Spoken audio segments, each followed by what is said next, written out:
cu Coranul fiind revelat în această lună a fost dedicată postului. Postul care e ceva, dacă ne gândim, extraordinar. Allah subhanahu wa ta'ala spune în versetul 178 din Surah Al-Baqarah: يا أيها الذين آمنوا كتب عليكم الصيام كما كتب على الذين من قبلكم لعلكم تتقون. Scuzați, nu e 178, e mai încolo. كتب عليكم الصيام كما كتب على الذين من قبلكم لعلكم تتقون. Adică a fost prescris pentru voi postul.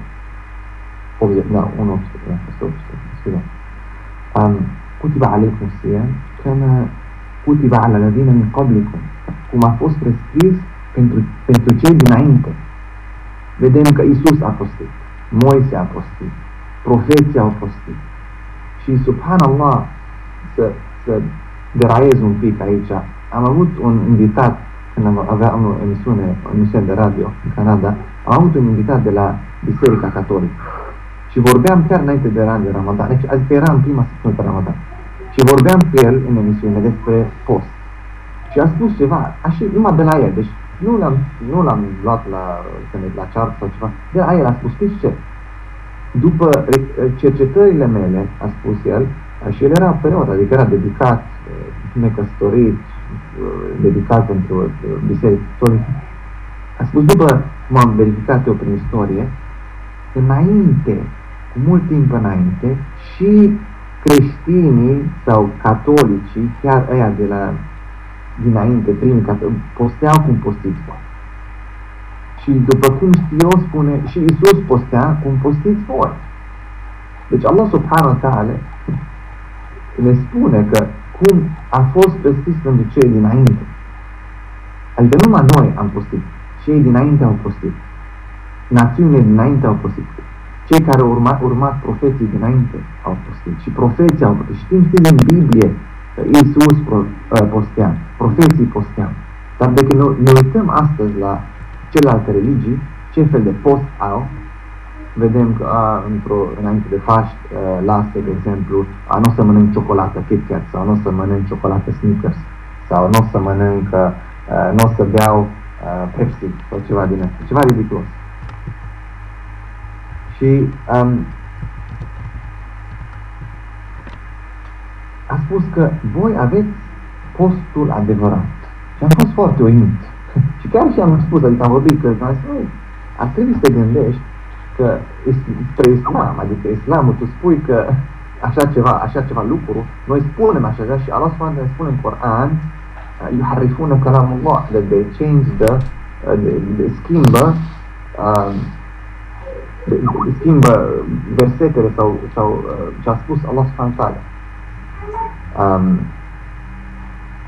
Noi știm asta, dar tu recunoști acum așa ceva, ce vei face? Cum spune și Allah subhanahu wa ta'ala în Coran, că من يهده الله فلا مضل له ومن يضلل فلا هادي له. Allah subhanahu wa ta'ala, He guides, El este singurul care pe cine Allah ghidează, îi ghidează, pe cine lasă să meargă, deci să nu fie ghidat, nu va fi ghidat. Deci este ceva foarte important. Și oricum, să mergem spre post, deci Allah subhanahu wa ta'ala spune: كتب عليكم الصيام كما كتب على الذين من قبلكم لعلكم تتقون. Taqwa, fraților și sorilor, nu înseamnă frică neapărat. Frică e un component. Nu se poate traduce pentru că este un principiu, e ceva. Nu poți să spui că este, deci trebuie o definiție comprehensivă. Nu poți să spui că e frică de Allah. Taqwa e mai mult de frică, e dragoste, e frică, e să fii tot timpul conștiincios că Allah subhanahu wa ta'ala se uită la tine, vede ce faci. Dar o să știi tot timpul conștiincios că Allah subhanahu wa ta'ala, crezi în atribuțiile și al-asma wa sifat lui Allah subhanahu wa ta'ala. Asta e ceva foarte important, e ceva, taqwa e parte din aqida. Și trebuie să știi, un muttaqi e ceva foarte, foarte rar. Nu este ceva care deci așa numai natura omului direct, nu. De-aia am spus că zic, la'allakum tattaqun. În caz că veți deveni mustaqim, că veți avea acest concept. Deci nu numai că sunteți, nu. Deci, din versetul ăsta înțelegem că postul ajută să ajungem la această caracteristică. Pentru că, frații și sori, dacă vă gândiți, subhanallah, când postești, cum te simți? Cum te simți când postești? Sigur că orice persoană care postește cu inimă sinceră se simte diferit. Iman, credința îi se ridică, subhanallah. Credința îi se ridică, se simte diferit. Înțelege ce înseamnă să-ți fie foame pentru Allah subhanahu wa ta'ala. Nu numai de foame, nu numai că postezi să faci ceva regim sau ceva, nu. Postești pentru Allah subhanahu wa ta'ala. E ibadah. E un mod de a sluji pe Allah subhanahu wa ta'ala. Înțelegem ce înseamnă oamenii care nu pot decât să postească, nici nu pot să aleagă, pentru că nu am mâncat. De-aia și Mohamed Hassan a venit pe o emisiune, subhanallah, și l-au sunat cineva din Somalia. Și l-a întrebat o întrebare foarte... Deci a început să plângă. Pentru că a spus, ia șef, Allah subhanahu wa ta'ala va accepta postul nostru când nu ne putem să facem iftar, pentru că nu avem mâncare. Nu putem să oprim postul, pentru că nu avem mâncare. Acceptă Allah subhanahu wa ta'ala postul nostru. Subhanallah, Sheikh Mohamed Hassan a început să plângă. Bineînțeles că acceptă Allah subhanahu wa ta'ala postul nostru. Adică, subhanallah, sunt oameni care asta trebuie să fac, nu au cu ce să măcar. Și gândește că ar putea să spună că da, nu, Allah subhanahu wa ta'ala, știi, n-avem mâncare, înțelege, stăm așa într-o situație, hai să nu pustim. Orice mâncare, orice oportunitate avem să mâncăm un pic, chiar și în luna Ramadanului, pentru că dacă murim, hai să o luăm. Nu. Nu, acești oameni, subhanallah, Allah subhanahu wa ta'ala, să le dea Jannah, postesc, chiar că adică n-au ce să mănânce, chiar când vine Maghrib, subhanallah. Deci, e ceva foarte important, frate și soră, să înțelegem, de a merg acum la punctul următor, adevărata, deci ce trebuie să facem în Ramadan? Ce trebuie să facem în Ramadan? Și vreau să spun că mulți dintre noi, câteodată, chiar înainte de a începe Ramadanul, încep dezbaterile. Și asta e ceva foarte, foarte periculos.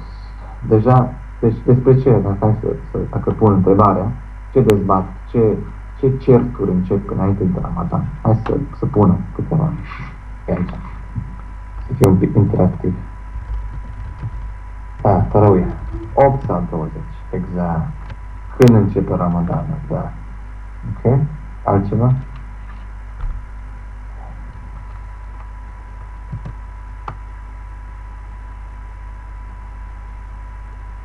Ok.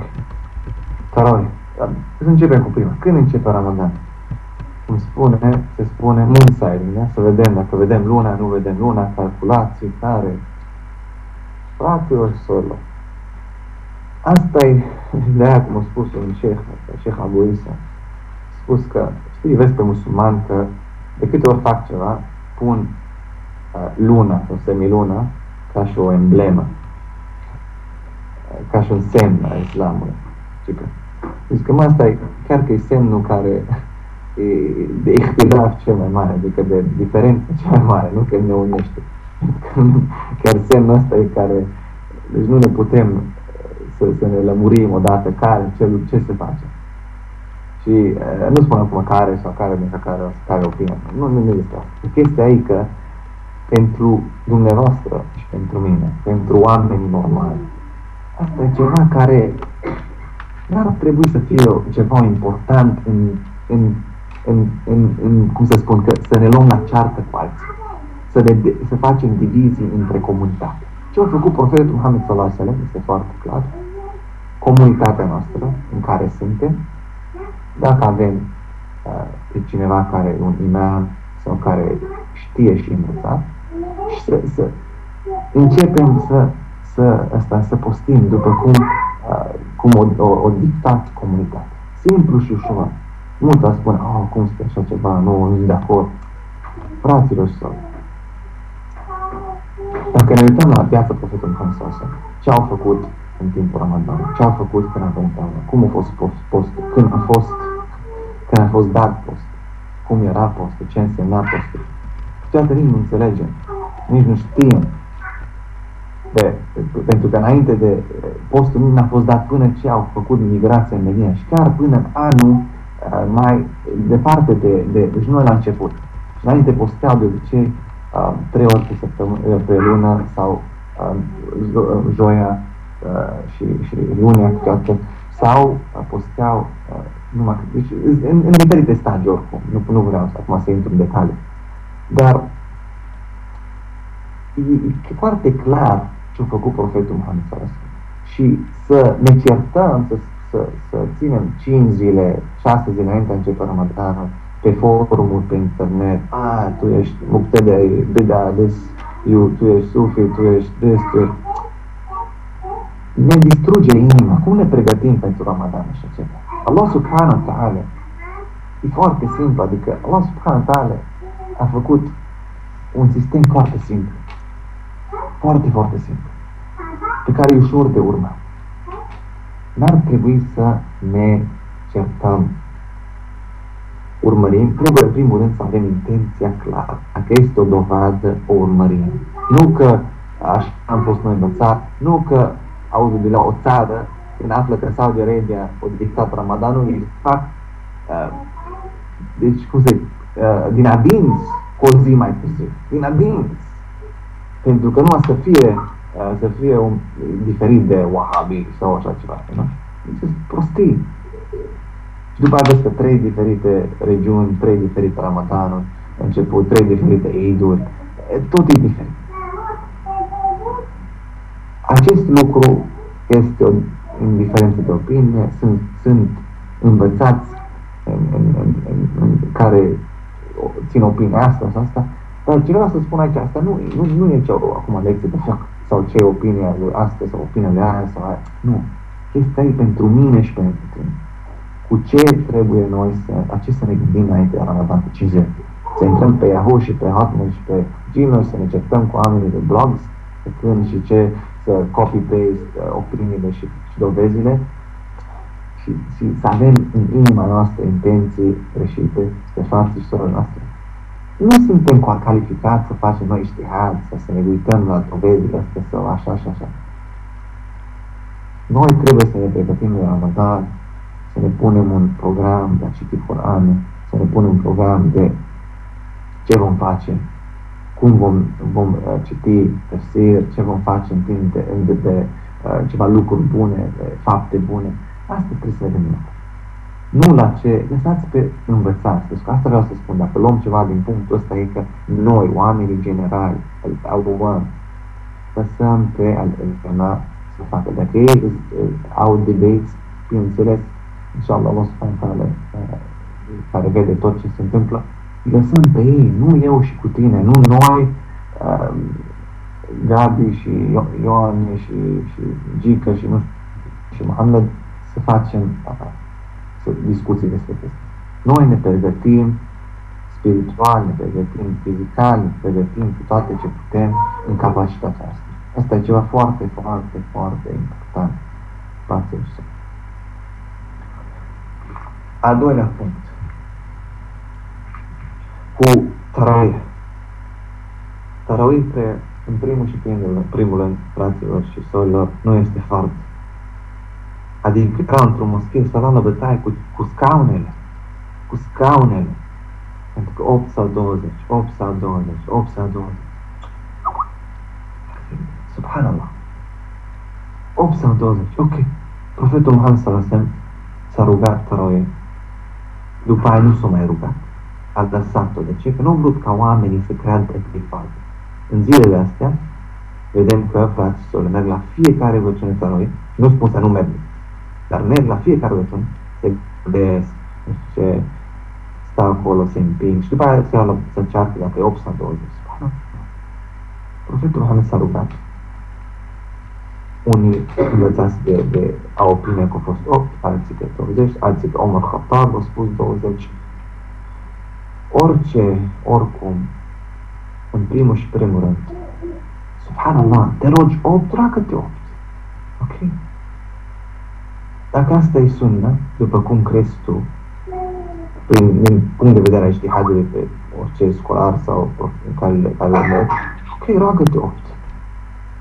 Dacă te rogi 20, ok, roagă-te 20. Dar nu spune ăla care se roagă 8 te greșești. Sau nu spune că trebuie să te rogi 20. Atunci devine o problemă. Ok? O vedea când spui cuvântul acesta. Trebuie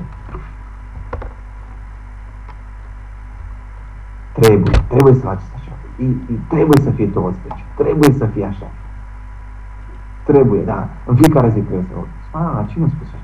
Asta nu e din sunt. Trebuie să spui de ori asta. Trebuie să faci asta de ori. Trebuie să faci tot timpul. Trebuie. Deci devine fard. Nu, asta e ceva foarte, foarte mișto. Dacă fratele sau sora vrea să roage, lasă-mi face. Asta e ok. Vrea să roage 20, ok.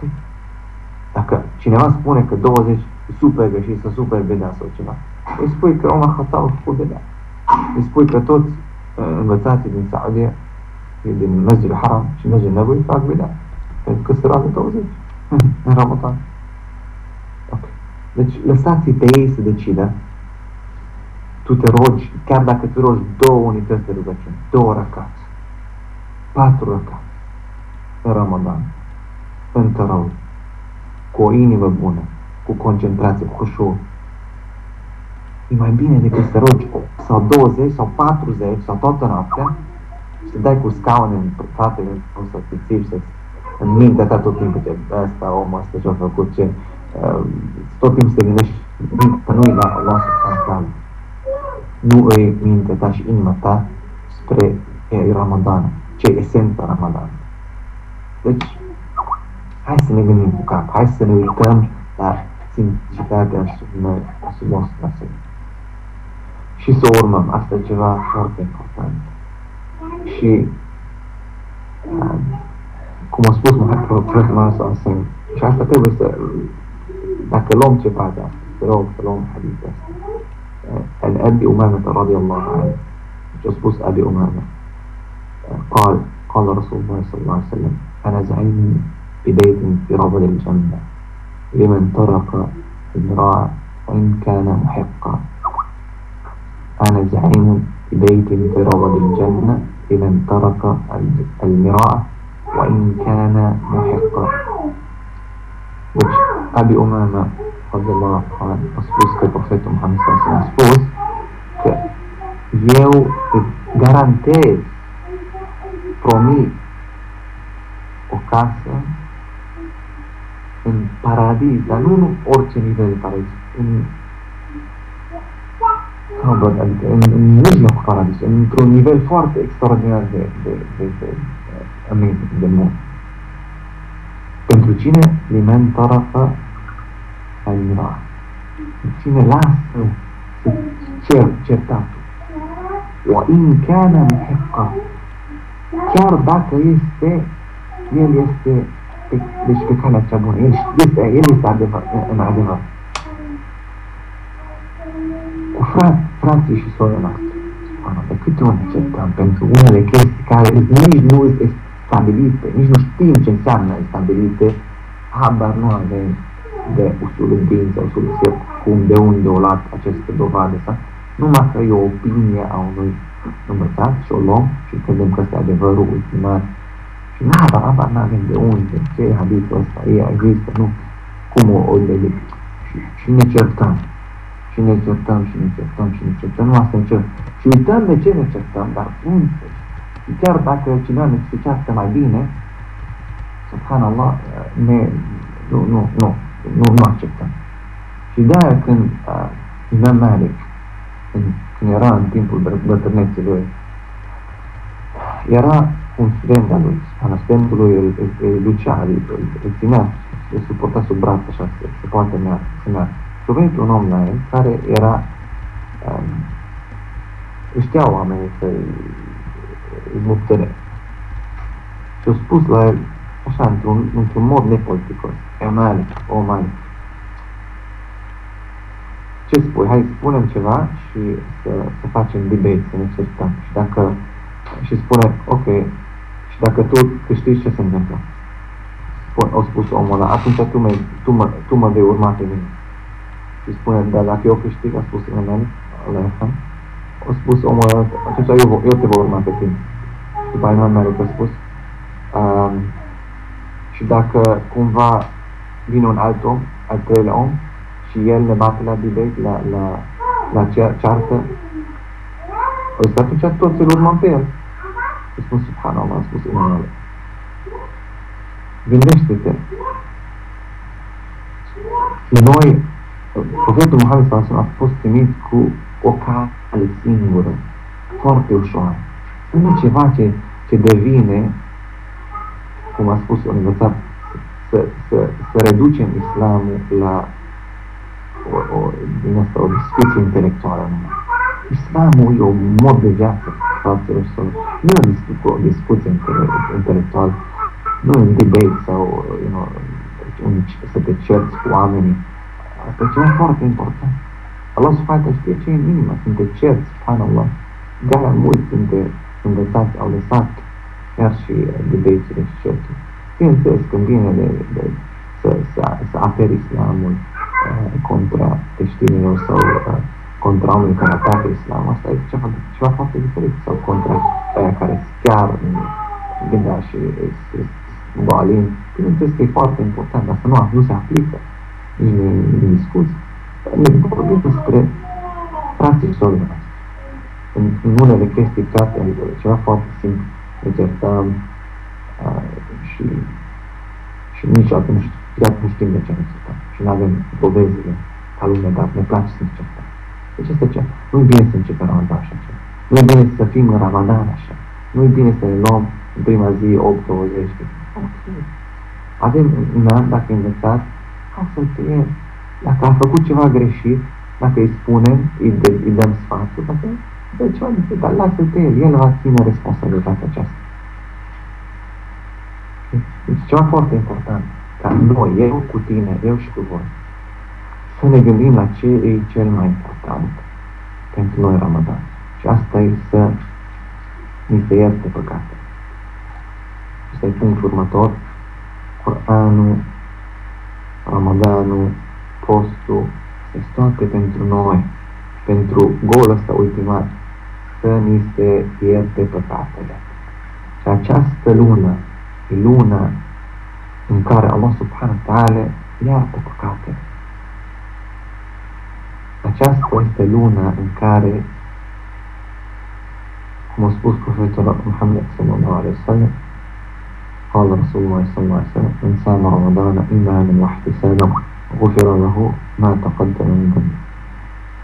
Cine va posti Ramadanul cu iman, cu credință, cu ihtisab, deci cu scuzați, nu găsesc cuvântul potrivit, deci cu credință și cu deci așteaptă reward sau așteaptă darurile de Allah subhanahu wa ta'ala și credință firmă. غفر له ما تقدم من ذنبه. Allah subhanahu wa ta'ala curățat, mulțumesc.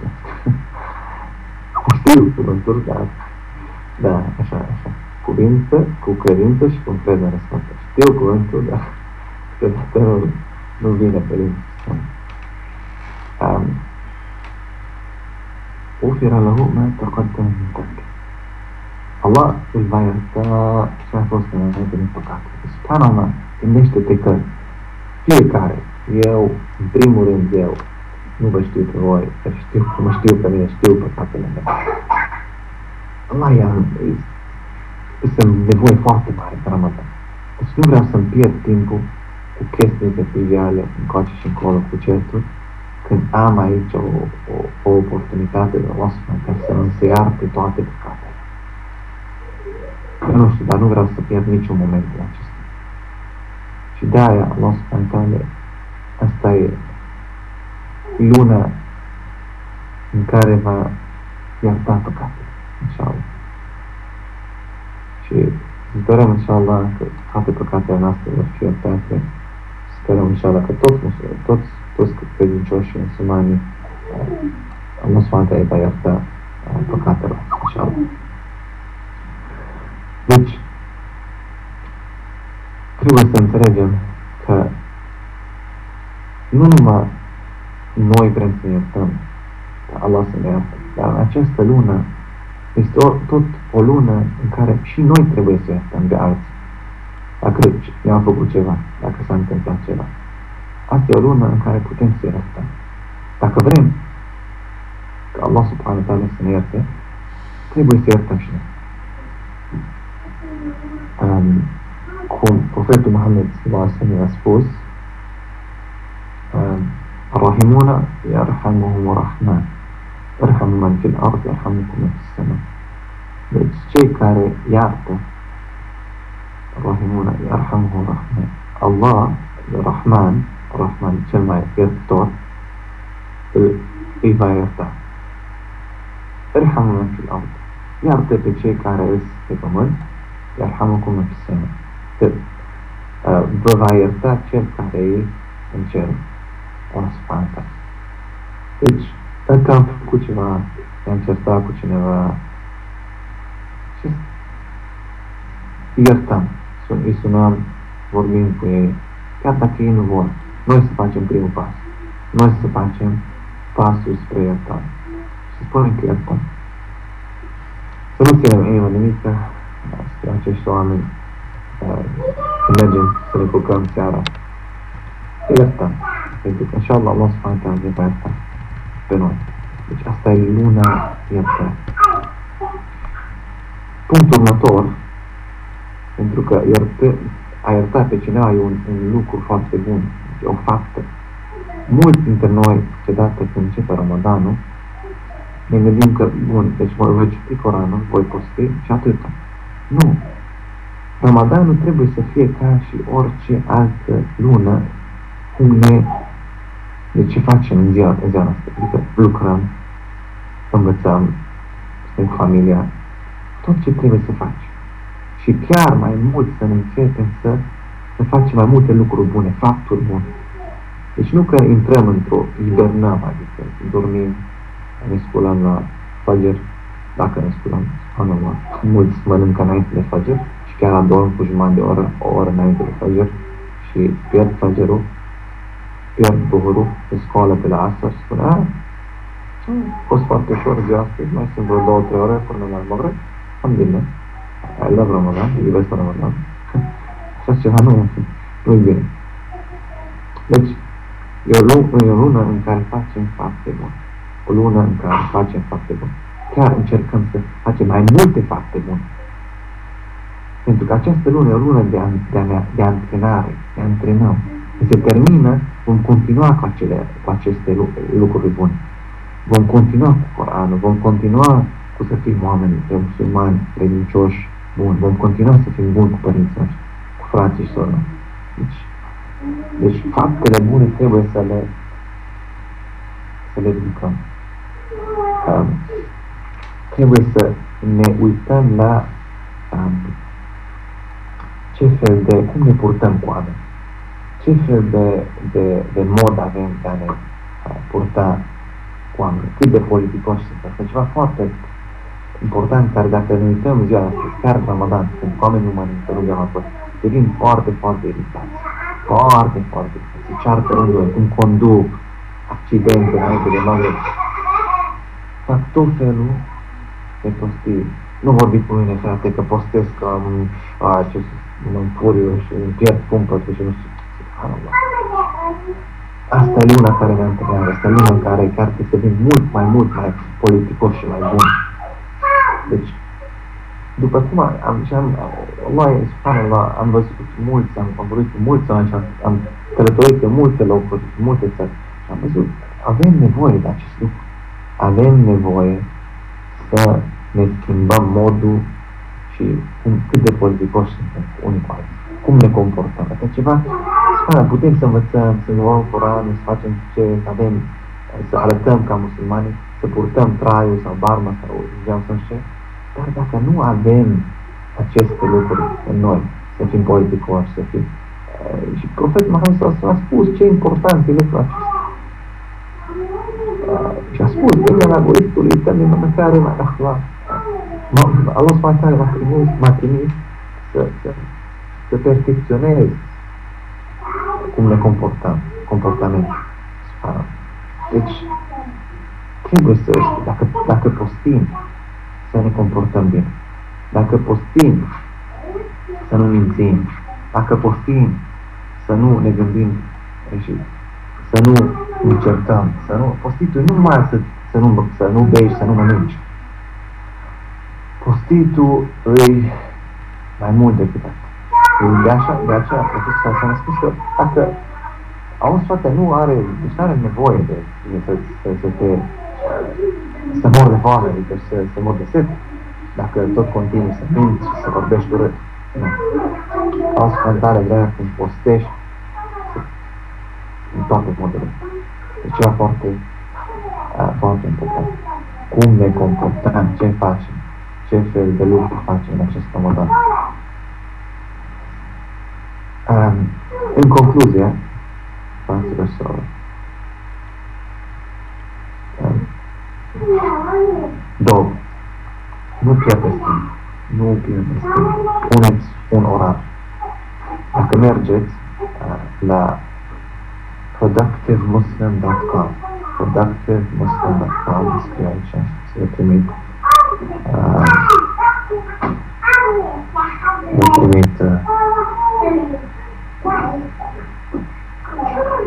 dacă găsesc un moment.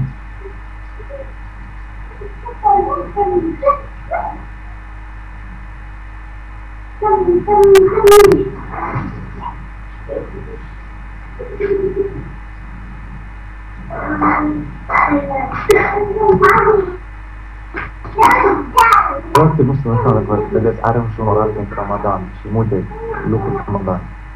Puteți să le printeți, faceți printing și să faceți un orar. Și profetul Muhammed s-a spus că burica li ummeti și bukuriha, deci a fost, este baraka, este din nou cuvântul, burica a fost binecuvântat sau este binecuvântată.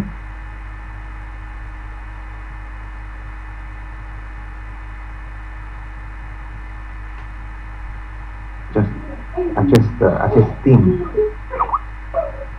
Deci nu trebuie să ne rugăm să mergem să educăm.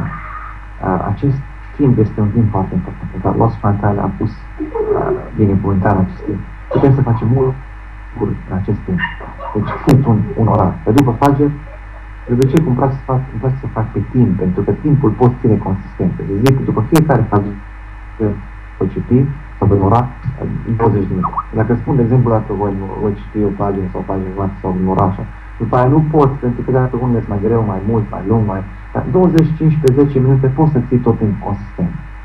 Deci, spui că mergi la lucru, înapoi acasă, jumătate de oră unde, spui, de exemplu. Aia, mergi afară și faci ceva lucru voluntar sau cauți pe cine să ajut. Deci fă ceva. După aia, după Maghreb, de exemplu, citești ceva chestii sau o carte. Dar mai mult specific, în lumea asta să ne concentrăm pe Coran. Okay? Și cu găsești tefsirul sau traducerea limba română sau în engleză sau așa. Să studiem Coranul, să-l înțelegem.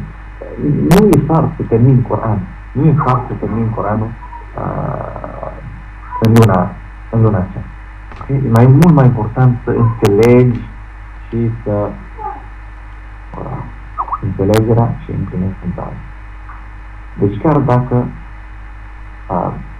citim 10 versete, 20, câteva pagini în toată lumea, dar am înțeles pur și simplu tot și am pus în practică 5 versete sau 5 legi sau 5 din aceste aia, e foarte mult, mult mai important decât să numai să citim, să nu înțelegem. Bineînțeles că este baraka și este blessing și în a citi numai, dar trebuie să ne schimbăm. Luna asta e luna de schimbare, ne schimbăm. Nu ne putem schimba dacă nu înțelegem ce facem, dacă nu înțelegem ce spunem, dacă nu înțelegem ce Allah subhanahu wa ta'ala spune. Deci, e ceva foarte important să ne punem în orar. De obicei, dacă puteți să faceți după fiecare rugăciune, să aveți 10-15 minute dedicate pentru ceva, pentru Coran.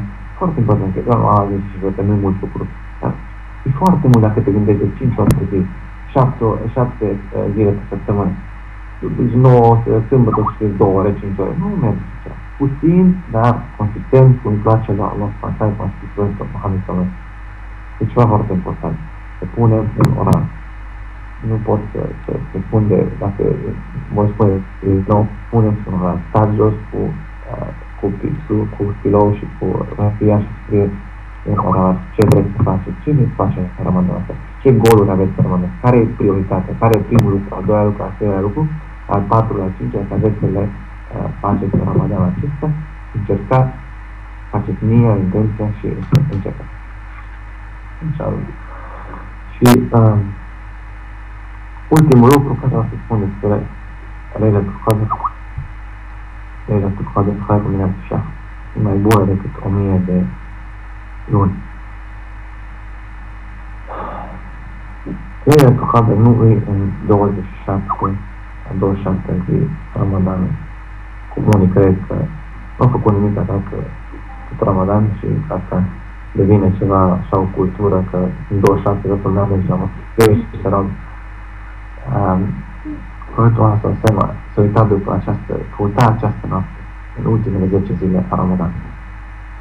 Această noapte e noaptea care e echivalentul cu aproape 83-84 de ani de rugăciune. Ceva foarte important să ne rugăm această seară. Deci, urmăriți această noapte. În ultimele 10 nopți ale Ramadanului, nu numai într-o seară, ceva foarte, foarte important. Și ceva foarte important, în sujud, faceți dua. Faceți dua mult în sujud. De-aia când un om a venit la Profetul Muhammad sallallahu alaihi wasallam și a spus, Ia Muhammad, a spus că Mbati, te rog. Deci Profetul Muhammad sallallahu alaihi wasallam a spus că întreabă orice și se voi da. Și acest om era din Ahl Sufa. Era un om foarte sărac. Un om foarte sărac. Și nu a întrebat, dăm bani sau spune la Allah să mă facă bogat. Nu. Dar Profetul Muhammad sallallahu alaihi wasallam începe. Întreabă orice va face doar pe tine. Și omul acesta a spus, vreau să tine în paradis. Și a spus, ok, voi face asta, dar ajută-mă în acest lucru de către sujud. Calcare să deci, mult, fă sujud mult. Fă sujud mult. Pentru că sujudul e poziția în care ești cel mai aproape de Allah subhanahu wa ta'ala. Când îți pui capul la pământ, că e cel mai te simți cel mai bine, pentru că te-ai pus locul ăsta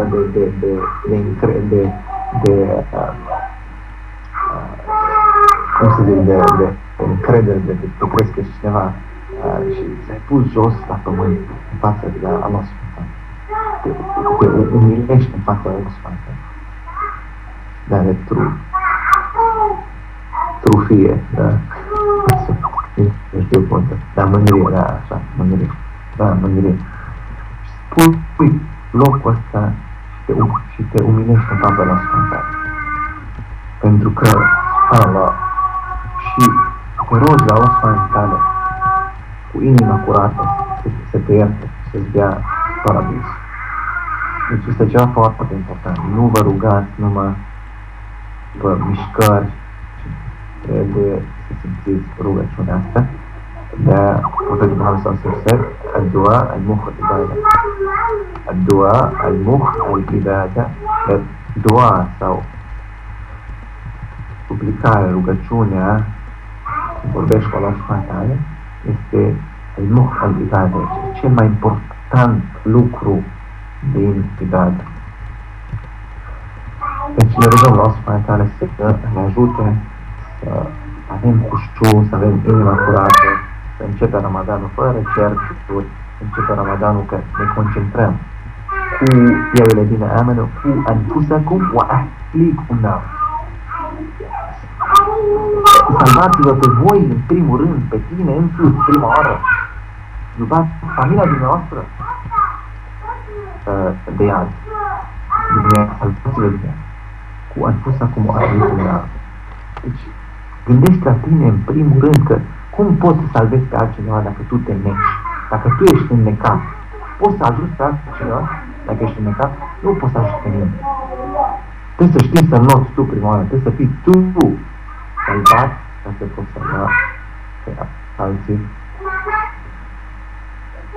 Deci vreau să spun că Allah subhanahu wa ta'ala cel mai milostiv și inshallah să sperăm și ne rugăm că Allah subhanahu wa ta'ala ne va ierta pe toți în acest Ramadan și sperăm că acest Ramadan va fi Ramadanul când ne vom schimba și sperăm în inimă că Allah subhanahu wa ta'ala ne va da onoarea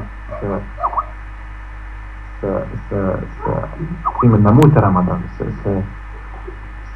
să avem oportunitatea de a trăi până Ramadanul viitor și celălalt și cât mai multe Ramadan, inshallah.